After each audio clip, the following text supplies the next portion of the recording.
সকলকে ধন্যবাদ এবং শুভেচ্ছা ও অভিনন্দন জানিয়ে আজকের ভিডিও শুরু করছি। ঈদ মানে আনন্দ, ঈদ মানে খুশির বন্যা, ঈদ মানে সবার প্রাণে কেনাকাটার একটা আমেজ লেগে থাকে। তো তারই সূত্র ধরে আমরাও ঈদের কেনাকাটা করতে মার্কেটে গিয়েছিলাম। আপনারা দেখছেন যে ডাকবাংলার ছোট বাচ্চাদের থেকে শুরু করে বড়দের বিভিন্ন পোশাকে সুসজ্জিত করে দোকানগুলো সাজিয়েছে। ক্রেতাদের ভিড়ও কিন্তু কম নেই, উপচে পড়া ভিড় রয়েছে। মার্কেটের পাশাপাশি রাস্তার পাশের ছোট ছোট দোকানগুলো সেগুলোও কিন্তু সেজেছে সুসজ্জিতভাবে। সবাই সবাই আইটেমগুলো নিয়ে বিক্রি করার তাগিদে তারা কিন্তু ব্যস্ত হয়ে সময় পার করছে। কেউ কেউ আবার অপেক্ষার প্রহর গুনছে কখন তাদের কাঙ্ক্ষিত ক্রেতারা আসবে এবং তারা তাদের প্রোডাক্টগুলো বিক্রি করতে পারবে।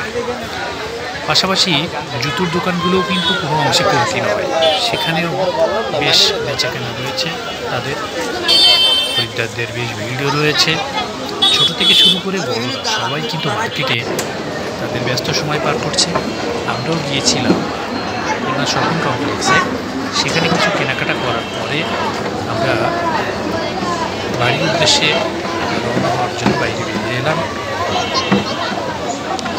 তারপরে সামনে যে বিভিন্ন স্টলগুলো আমরা একটু ঘুরে ঘুরে দেখলাম, যে ফুটপাতের পাশে বা হচ্ছে ভিতরের মার্কেটগুলোতে কেনাকাটার কেমন আমেজ করেছে এবছর, গত বছরের তুলনায় এবছর কেমন হচ্ছে সেটা দেখা।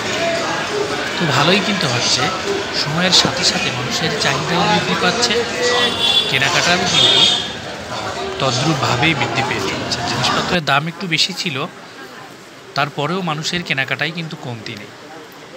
তো সকলকে ধন্যবাদ এবং অভিনন্দন জানিয়ে আজকের ভিডিও এখানেই শেষ করছি। ভালো থাকবেন, সুস্থ থাকবেন।